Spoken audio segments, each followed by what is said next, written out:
신약성경 163면 요한복음 10장 7절로 18절 말씀입니다. 요한복음 10장 7절로 18절 말씀입니다. 그러므로 예수께서 다시 이르시되 내가 진실로 진실로 너희에게 이르노니 나는 양의 문이라.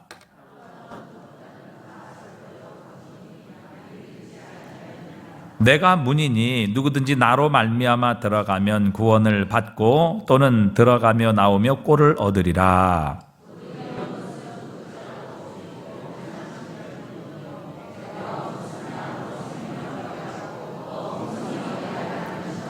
나는 선한 목자라. 선한 목자는 양들을 위하여 목숨을 버리거니와.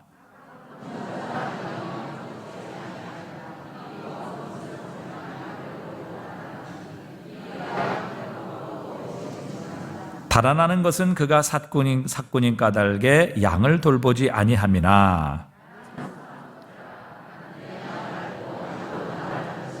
아버지께서 나를 아시고 내가 아버지를 아는 것 같으니 나는 양을 위하여 목숨을 버리노라.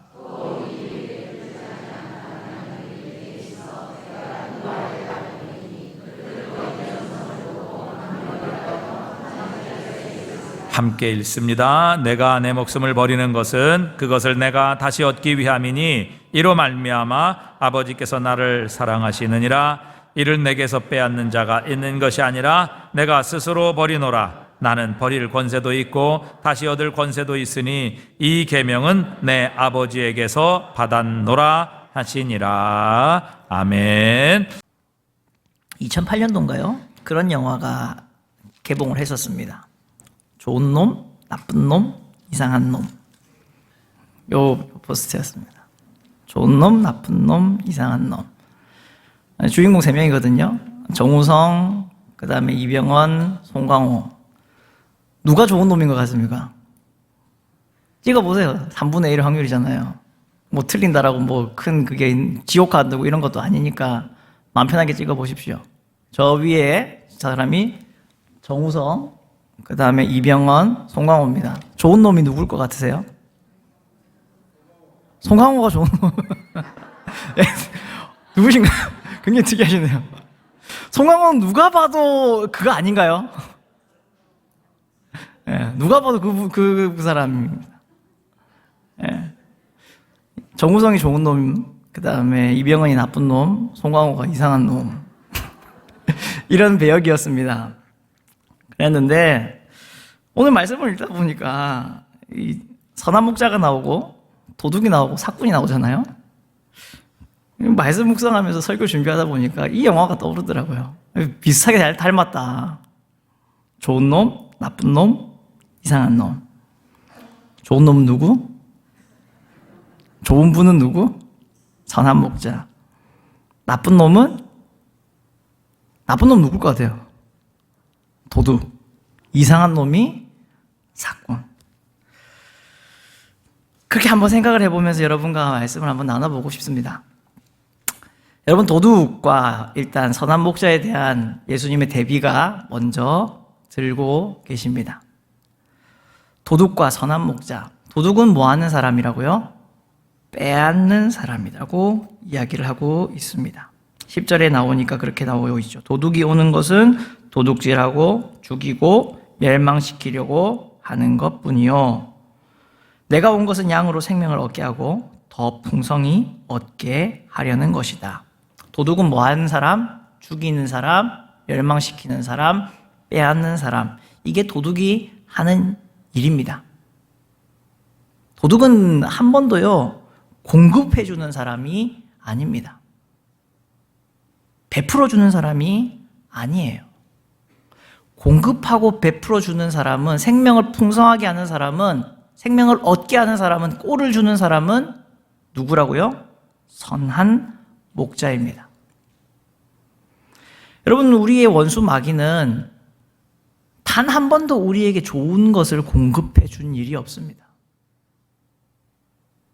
원수 마귀는 우리에게요, 좋은 것을 주지 않습니다.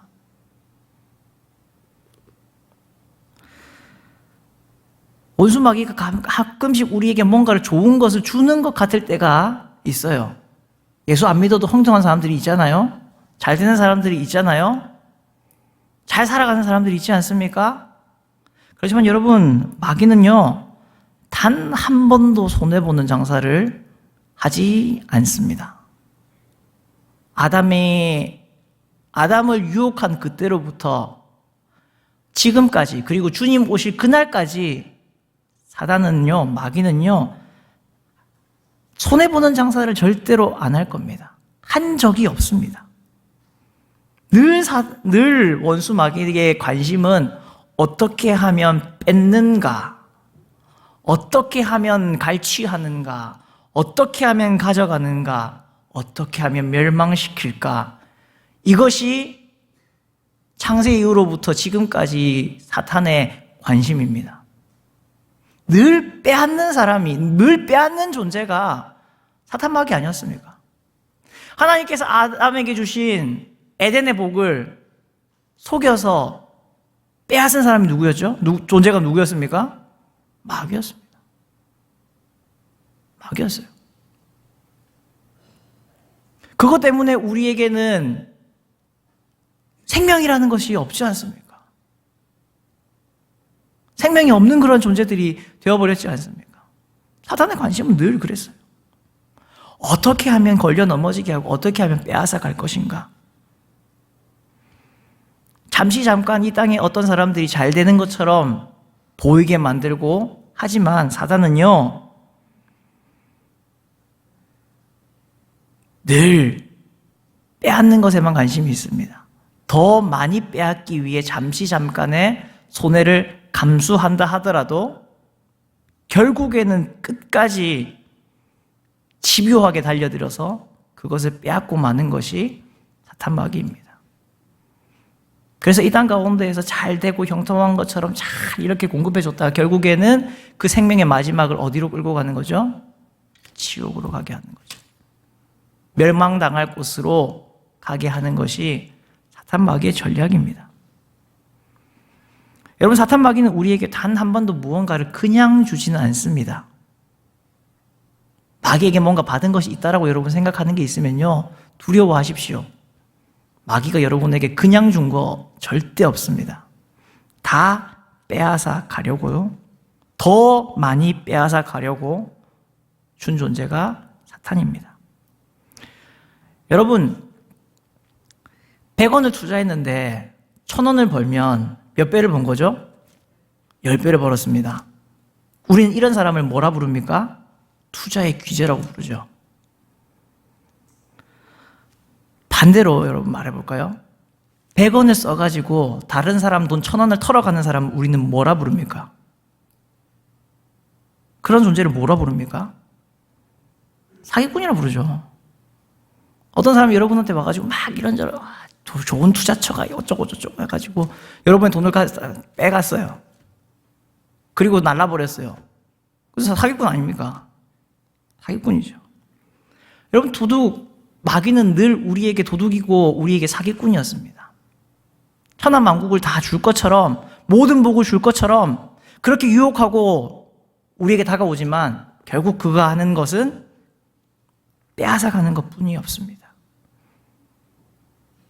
지금도 우는 사자와 같이 두루다니면서 삼킬 자를, 밥을 찾고 있습니다. 어느 누구를 잡아먹을까, 어느 누구를 빼앗아갈까 찾아보고 있습니다.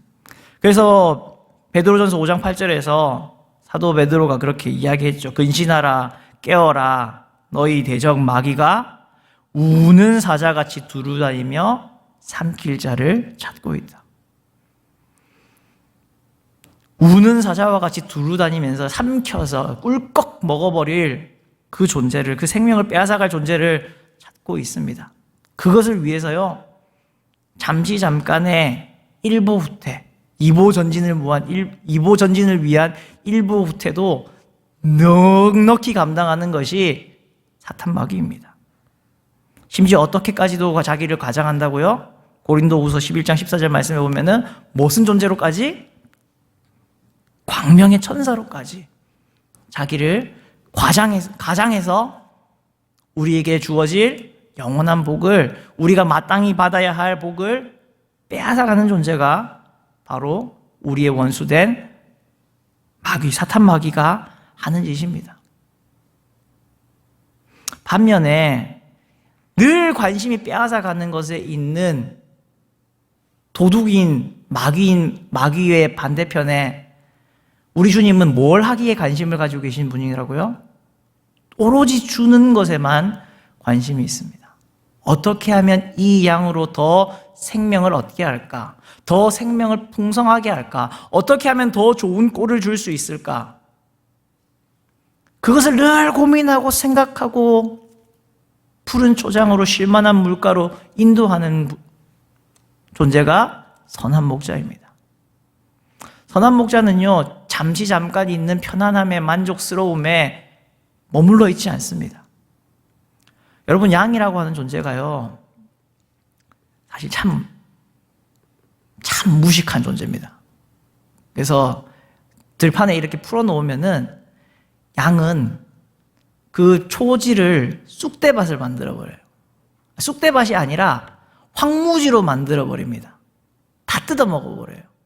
초록색이라고 보이는 그 모든 것을 다 뜯어먹어버립니다.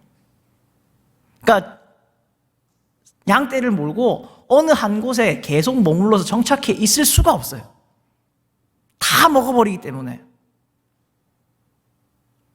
그래서 선한 목자는 늘 좋은 초지를 만났다고, 푸른 초장을 만났다고 기뻐하고 좋아하고, 여기서 좀 쉬자, 이렇게 생각할 수가 없습니다. 이곳에서 얼마간 있다가 다음 곳은 어디로 가야 될지를 늘 생각하는 존재가 바로 선한 목자입니다. 왜요? 이거 다 뜯어 먹어버리고 나면은 그 다음에는 뭐가 돼요? 양들이 굶어요. 빼짝 마르게 될 거잖아요. 그러니 푸른 초장을 만난 이후에도 다음번 인도할 푸른 초장을, 좋은 꼴을 먹게 할 그 장소를 끊임없이 생각하고 끊임없이 인도하는 존재가 선한 목자입니다. 우리 주님이 그렇습니다. 지금 여러분이, 어떤 사람은 환난 가운데, 극심한 어려움 가운데 계신 분들도 계시겠지만, 또 어떤 분들에게는 푸른 초장을 만난 것과 같은 만족스러운 그러한 형편에 처하신 분들도 있을 겁니다. 그런데 우리 주님은 그냥 이 상태에서 멈추고 끝내기를 원하지 않습니다. 어디로요? 더 좋은 꼴이 있는 푸른 초장으로 인도하시려고 늘 관심을 가지고 계십니다. 늘 그것을 생각하고 계십니다. 우리는 그냥 이 정도면 됐습니다라고, 우리는 늘 변화산에 있었던 그 제자들처럼 주님 여기가 좋습니다, 여기면 충분합니다 라고 말할지 모르지만, 주님은 우리에게 아니야, 여기가 끝이 아니야, 여기가 목적지가 아니야, 여기에 우리는 머물러 있을 수 없어, 영원히 여기서 살 수 없어, 더 좋은 곳으로, 더 복된 곳으로 나는 너를 데리고 갈 거야 말씀해 주시는 분이 바로 우리 주님입니다. 주님은 결코 도둑과 같지 않으십니다. 우리에게 필요한 존재는 도둑이 아니라 선한 목자입니다. 두 번째로 예수님은 선한 목자와 삭군을 비교를 하고 있습니다. 삭군은 뭐라고요? 이상한 놈이라고 했잖아요. 제가 이상한 놈. 여러분, 삭군과 선한 목자, 사실 양을 치는 똑같은 사람입니다. 삭군도 양을 쳐요. 선한 목자도 양을 치고, 둘 다 똑같이 양을 칩니다. 여러분, 명품 좋아하십니까? 가방, 오늘 가지고 오신 가방 중에 명품 가지고 오신 분 있으십니까? 살짝 한번 들어보십시오. 없나요, 우리는? 네, 교회 이런 거 들고 오면 안 되죠. 명품은 언제? 밖에서 집사님들 만날 때, 맞죠? 그럴 때 가지고 가시죠? 교회에서는 좀 안 좋아 보이는 거, 누가 가져가도 이상 없는 거. 명품 참 사람들 좋아합니다. 그래서 이 비싼 명품을 가지고 싶은데 너무 비싸니 뭘 사죠? 이미테이션이나 불리는 짝퉁을 삽니다. 근데 여러분, 짝퉁도 너무 발전을 해가지고 S급 짝퉁 이런 게 있대요. 들어보다 아니 짝퉁이면 짝퉁이지 무슨 S급 짝퉁이야. 그런데 놀라운 게 뭐냐면은 S급 짝퉁은 진짜를 만드는 그 재질, 그 품질, 그 재료들 그걸 고스란히 다 사용해가지고 S급 짝퉁이 만들어진대요. 그러니까 진짜와 가짜의 차이가 사실 품질적으로 봤을 때는 별로 없다고 합니다. 그런 게 진짜 S급 짝퉁이래요. 그런데 여러분, 이 진짜 명품과 짝퉁 명품의 극명한 차이는 어디서 드러날까요? 문제가 생겼을 때 AS를 받으러 가면 딱 티가 납니다. 진짜는 뭘 받을 수 있어요? AS를 받을 수 있어요. AS를 받을 수 있어요. 돈은 들겠지만 AS를 받을 수 있어요. 그렇지만 이미테이션은 아무리 S+++급의 이미테이션을 가지고 정품 매장에 가서 수리해 주세요 한다고 해도 수리를 해줄까요? 안 해줄까요? 안 해주죠. 해주면 그 해준 그 사람이 속은 거고 안 해줍니다. 이게 진짜와 가짜의 차이입니다. 사꾼도 양을 치고 선한 목자도 양을 칩니다. 사꾼도 그 양떼를 푸른 풀밭으로 물가로 인도합니다. 꼴을 먹여줍니다. 공급해줘요. 근데 진짜와 가짜의 차이가 있듯이 사꾼은 결정적인 순간이 도달했을 때 오늘 예수님이 말씀하시는 것처럼 이리가 달려들 때에 양을 물어가려고 달가올 때에 어떻게 한다고요? 양을 버리고 도망갑니다. 사꾼은요, 그 양에게 잘 해줍니다. 왜? 이 양을 잘 쳐야 이 양의 진짜 주인으로부터 자기가 삭스를 받기 때문에 양에게 잘 해줘요. 정말 잘 해줍니다. 간이고 쓸개고 다 빼줄 것처럼 잘 해줍니다. 사꾼도요. 그렇지만 여러분, 그건요, 예전에 그런 개그맨 유행어가 있었는데 그냥 인조이일 뿐인 거예요. 그 관계는 그냥 인조이의 관계일 뿐인 거예요. 그냥 거기서 끝나는 겁니다. 더 깊은 관계로 가는 것이 없어요. 이 양을 통해서 상만 받는 것의 목적이 그냥 거기에 있는 겁니다. 그 이상의 발전, 그 이상의 깊어지는 관계로 가지 않습니다. 절대로 가지 않습니다.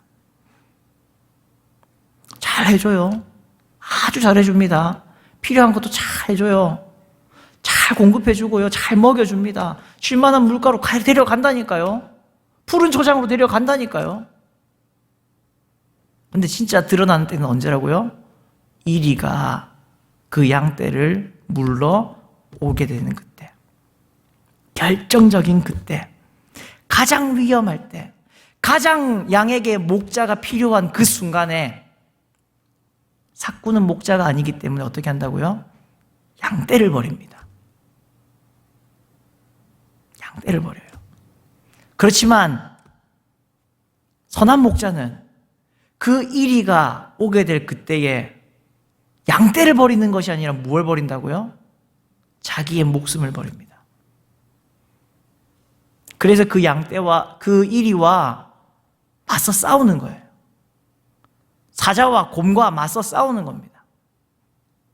다윗이 그렇게 사울 왕 앞에서 이야기를 하지 않습니까? 사울 왕이 와, 저 골리앗 저거 안 되겠다 이러고 있는데 다윗이 와가지고 내가 가겠습니다 이러니까 네가 뭘 믿고 가냐 이랬을 때 다윗이 그러잖아요. 내가 아버지의 양떼를 칠 때 곰이 다가오고 사자가 다가왔을 때 내가 달려가가지고 그 입에 있는 양을 구해내고 그 수염을 잡고 한판 붙고 이기고 이랬습니다. 선한 목자는, 좋은 목자는 이리가 다가올 때에 양을 버리는 것이 아니라 자기 목숨을 버립니다. 자기 목숨을 버려서라도 양떼를 구합니다. 왜 그럴까요? 왜 그럴까요? 그냥 인조에서 끝나는 관계가 아니라 사랑이 있는 깊은 관계이기 때문에, 양을 알고 양도 나를 아는 그 깊은 관계에 있기 때문에, 그 사랑 때문에 자기의 목숨을 버리는 겁니다. 주님 말씀하셨듯이 자기 생명보다, 천하에서 자기 생명보다 더 귀한 것이 있습니까? 내 생명 제일 중요한 거 아닙니까?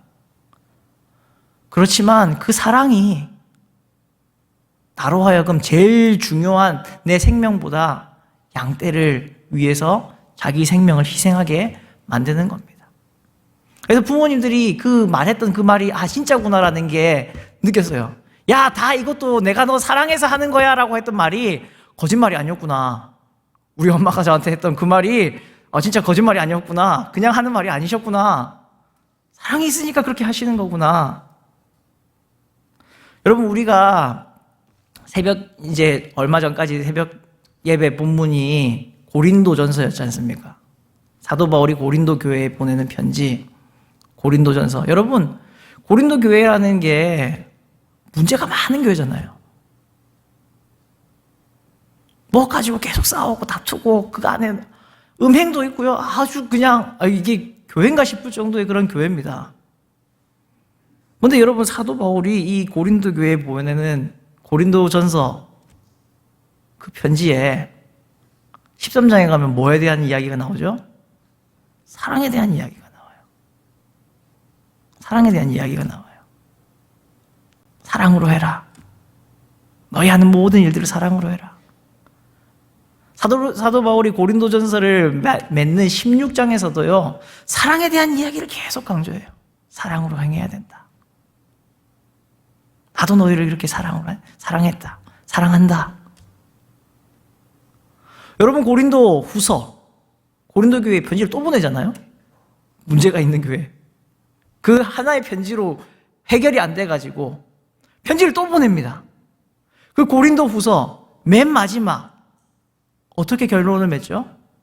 우리 다 잘 아는 말씀으로 결론 맺습니다. 우리 주 예수 그리스도의 은혜와 하나님 아버지의 사랑과 성령의 교통하심이 너희 무리에게 있을지어다. 가장 축도의 표본이 되는 그 말씀, 어느 것 하나 더할 수도 없고 뺄 수조차 없을 만큼의 완벽한 그 축복의 선언을 가지고 고린도 교회에게 보내는 편지를 마무리한다고요. 사랑이 있기 때문에 그러는 거 아닐까요? 나 같으면 난 사꾼인가 봐요. 나 같으면 고린도 교회를 포기했을 것 같아요. 야, 너네는 내가 소식을 들어봤는데 도저히 안 되겠다. 나랑 관계를 끊자. 다음부터 연락하지 마라. 이 편지를 써가지고 보냈을 것 같은데 사도 바울은 그러지 않습니다. 저는 고린도 교회를 향한 사랑이 없지만 사도 바울은 뭐가 있어요? 고린도 교회를 향한 사랑이 있어요. 요한계시록에 가보면은 주님께서 7 교회들에게 편지를 보내라고 합니다. 사도 요한에게. 첫 번째 보내는 편지가 에베소 교회입니다. 에베소 교회. 여러분, 에베소 교회가 어떤 교회냐면은 사도 요한이 심우했던 교회예요. 섬기고 거기서 정말 오랫동안 섬겼던 교회가 에베소 교회입니다. 그 교회에게 편지를 보내는데 뭐라고 편지 보냅니까? 보고 싶다, 그립다, 그런 편지를, 그런 내용을 보내는 게 아니라 뭐라 보내죠? 정말 따끔한 질책하지 않습니까? 너네 첫사랑을 버렸다. 주님께서 그러시는데 너네 첫사랑 그거 버린 거 회복 안 하면은 촛대로 옮겨버리시겠다라고 한다. 엄중한 무서운 심판의 메시지를 자기의 사랑하는 에베소 교회에 보냅니다. 어쩌면 사도 바울도 고린도 교회를 향해서 그렇게 애타는 편지를 보낸 것도 사도 요한이 첫 번째로 자기의 가장 사랑하는 교회에게 가장 두려울지도 모르는 그 심판의 메시지를 보내는 것도 무엇 때문에요? 사랑이 있기 때문에 그러는 거 아니겠습니까? 여러분, 주님께서 우리에게 대하시는 일들이 사꾼과 같지 아니하고 때로는 우리를 괴롭게 하고 우리를 힘들게 하고 우리를 때로는 저번에 말씀드렸잖아요. 사망의 음침한 골짜기로 왠지 나를 끌고 가는 것 같은 그러한 때를 우리는 만나기도 합니다. 왜 이곳을 지나가야 되는 걸까? 왜 이러한 고통을 우리가 당해야 되는 걸까? 주님께서 양 대신 우리에게, 양이 된 우리에게 뭐가 있기 때문에요? 사랑이 있기 때문에 그냥 지금 만난 그 푸른 초장에 머무르고 만족하실 수가 없는 거예요. 이 양떼를 더 좋은 초장으로 끌고 가야 되기 때문에, 데리고 가야 되기 때문에, 거기서 먹이고 더 입혀야 되기 때문에, 그 사랑을 가지고 있기 때문에 때로는 우리에게 사망의 음침한 골짜기로 다니도록, 해가 땡볕에 그 해가 우리를 찌는 듯하게 타는 듯하게 만드는 그곳을 때로는 건너가게, 지나가게 만드는 겁니다. 사랑을 가지고, 우리를 사랑하기 때문에. 여러분, 사꾼은 잘해준다라고 했죠? 이상한 놈이 사꾼은요, 그 양떼에게 참 잘해줍니다. 그런데 아까 전에 말씀드렸던 그 놈놈놈이라고 하는 그 영화에서 보면요, 이 이상한 놈이 사실은 더 나쁜 놈이었다라는 게 이 영화에 깔려있는 스토리입니다. 그냥 이상한 놈인 줄 알았는데 알고 봤더니 나쁜 놈으로 나온 얘보다 훨씬 더 나쁜 놈이 얘였다 라고 말하는 게 영화에 깔려져 있는 스토리예요. 네, 그렇습니다. 이상한 놈은요, 나쁜 놈보다 훨씬 더 나쁜 놈이에요. 사꾼은요, 어쩌면요, 도둑보다 훨씬 더 나쁜 놈입니다. 다 줄 것처럼 그랬지만 결국에는 제일 필요한 순간에 뭐 해버린다고요? 딱 배신 때리고 도망가 버립니다. 돌아서 버립니다. 멀리 해버립니다. 나한테 이러지 마 라고 하고 돌아서서 가버립니다. 이게 사꾼이에요. 이게 사꾼. 가짜. 진짜인 것 같지만 진짜가 아니기에 정작 필요할 때 떠나버리는 것입니다. 그렇지만 선한 목자는 자신의 생명까지도 줍니다. 양떼를 위해서. 사실 이렇게 생명을 주면 안 되는데, 양떼를 위해서 생명을 바쳐버리면, 생명을 잃어버리면 그 양떼는 어떡하라고? 그렇지만 생명을 주기까지 양떼를 사랑합니다. 여러분, 선한 목자가 담대한 마음이 가득한 그런 사람일까요? 그래가지고 양도 늑대도 무섭지 않고 이리도 무섭지 않고 호랑이도 사자도 곰도 무섭지 않아서 그 곰과 이리와 늑대와 한판 붙는 걸까요? 아닙니다. 그 사람은 똑같은 사람이고 무서울 겁니다. 무서울 거예요. 그것이 뭐 때문에요? 사랑 때문에. 사랑이 있는 진짜 목자, 진짜 좋은 목자이기 때문에 자기의 생명까지도 준다는 겁니다. 사랑하는 성도 여러분, 나쁜 남자 신드롬이라고 하는 것을 아십니까? 청년 사역을 하니까 우리 특히나 자매들에게 때로는 안타까운 때들이 있어요. 이렇게 오래 산 건 아니지만 누가 봐도 쟤는 아니에요. 쟤는 너를 행복하게 해줄 만한 애가 아니야 라는 게 느껴질 때가 있습니다. 근데 이상하게 눈에 뭐가 씌어서 그런지 모르겠는데 착한 남자에게, 좋은 남자에게 끌리는 게 아니라 나쁜 남자에게 끌립니다. 나쁜 남자에게 매력을 느낍니다. 불량식품이 더 맛있는 것처럼 그런 걸까요? 모르겠지만 아무튼 나쁜 남자에게 끌립니다. 지금 여기에도 내 이야기인가 하시는 분들 있을지 모르겠는데 여러분에게 하는 말은 아니고 이런 신드롬이 있다라는 거예요. 나쁜 남자 신드롬. 분명히 좋은 남자와 나쁜 남자가 있으면 좋은 남자를 선택해야 되는 게 현명한 선택이고 바른 선택임에도 불구하고 마음이 계속 나쁜 남자에게 쏠려서 나쁜 남자에게 끌려서 나쁜 남자를 선택하게 된들아 이게 나쁜 남자 신드롬입니다. 그 나쁜 남자 신드롬에 바로 우리가 빠져 있습니다. 선한 목자이신 예수님을 선택하고 예수님을 따라가는 게 진짜 바른 선택이고 현명한 선택이고 지혜로운 선택임에도 불구하고 우리는 나쁜 남자, 도둑에게, 사꾼에게 우리는 마음이 끌립니다. 마음이 뺏겨요. 도둑, 담벼락을 넘어오는 그 박력 있는 모습에 마음이 심쿵합니다. 사꾼이 다가와가지고 사탄 같은 말로 이빨림을 하는 그 말에 내 마음이 막 녹아내려요. 그렇지만 여러분, 양에게 필요한 존재는 도둑이 아닙니다.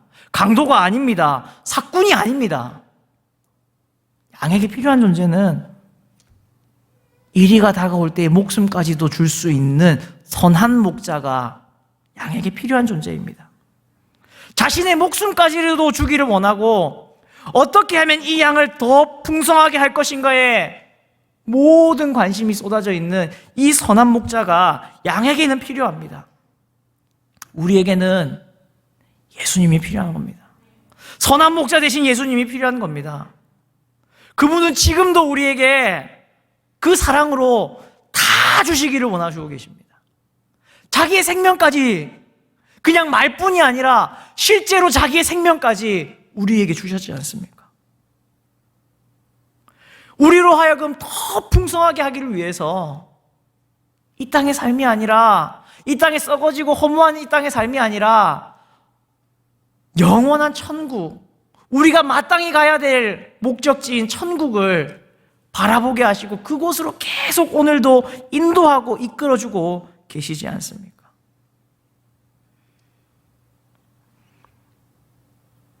에스겔 선지자에게 하나님은 이렇게 말씀하셨습니다. 에스겔서 34장 13절부터 보면은 이렇게 나옵니다. 내가 그것들을 만민 가운데서 끌어내며 여러 백성 가운데서 모아 그 본토로 데리고 가서 이스라엘 산 위에와 시냇가에와 그 땅 모든 거주지에서 먹이되 좋은 꼴을 먹이고 그 우리를 이스라엘 높은 산에 두리니 그것들이 그곳에 있는 좋은 우리에 누워 있으며 이스라엘 산에서 살찐 꼴을 먹으리라. 내가 친히 내 양의 목자가 되어 그것들을 누워 있게 할지라. 주 여호와의 말씀이니라. 거짓된 목자들 때문에, 사꾼 같은 목자들 때문에 고통받고 있는 이스라엘 백성에게 하나님께서 말씀하십니다. 내가 내 양의 선한 목자가 되어서 나는 그들을 다시 인도하여 낼 거다. 더 좋은 곳으로 인도하여 내고 거기에서 편안히 눕게 할 거다. 주님께서는 말씀하셨습니다. 이 마음을 가지시고 예수님께서 오셔서 우리의 선한 목자가 되어주셨습니다. 원수 마귀의 그 입에 물려있는 우리를, 그 입을 젖혀 벌리시고 빼내시고 구원하시러 주님께서 오시고 자기의 생명을 대신해서 우리에게 주시고 우리로 그 생명을 누리게 하셨습니다. 여러분에게는 누가 필요합니까? 이것만으로도 참 놀라운 이야기인데 로마서 8장 32절에서는 그렇게 이야기하죠. 자기 아들을 아끼지 아니하시고 우리에게 모든 사람을 위하여 내어주신 이가 어찌 그 아들과 함께 모든 것을 우리에게 주시지 않겠느냐. 우리에게 생명을 주셨다는 이야기만도 너무나 놀라운 이야기인데, 너무나 굿뉴스인데 더 굿뉴스, 더 놀라운 또 하나의 이야기, 아들을 내어주신 하나님께서 그 아들과 함께 우리에게 필요한 모든 것들을, 우리에게 있어야 할 모든 것들을 능히 주시는 분이시라는 것을 우리에게 말씀합니다. 여러분에게는 도대체 어떠한 존재가 필요합니까? 계속해서 사꾼을 쫓아가시겠습니까? 그 좋은 이야기에, 사탕발림 같은 그 달콤한 소리에 이끌려서 쫓아가시겠습니까? 아니면 그 도둑 같은 사탄마귀를 여러분은 계속해서 쫓아가시겠습니까? 여러분에게 있는 그 모든 것을 어떻게든 빼앗고자 그것에 관심밖에 없는 그 마귀를 여러분은 쫓아가시겠습니까? 내 눈으로 볼 때는 매력 없어 보이지만 비리비리해 보이고 힘도 없어 보이는 것 같고, 그렇지만 양에게는 절대적으로 필요한 선한 목자, 자신의 목숨까지 주는 선한 목자, 그 양을 더 풍성하게 하려고 그것에 관심을 쏟고 있는 선한 목자 대신 예수님을 따라가고 쫓아가시겠습니까? 우리에게 필요한 것은 누구입니까? 사꾼입니까? 도둑입니까? 아니면 선한 목자입니까? 사실 답은 쉽지요. 답은 쉽지요. 그렇지만 여러분이 이 일주일의 삶 가운데에서 선한 목자를 얼마나 선택하실 수 있는지 저는 지켜볼 겁니다. 다음 주 이 자리에서 여러분에게 물을 겁니다. 여러분은 얼마나 선한 목자를 선택하셨습니까? 바라기는 여러분이 다음 주에 이 시간에 이 자리에서 저를 만났을 그때에 내가 못할 줄 알았죠. 나는 선한 목자만 따라갔습니다. 라고 담대하게 고백하셨으면 좋겠습니다. 우리의 삶이, 이 한 주간의 이 삶이 선한 목자만 따라가는, 선한 목자만 붙잡는 그러한 지혜로운 선택을 하는 귀하고 복된 삶이 되시기를 주님의 이름으로 간절하게 부탁을 드립니다.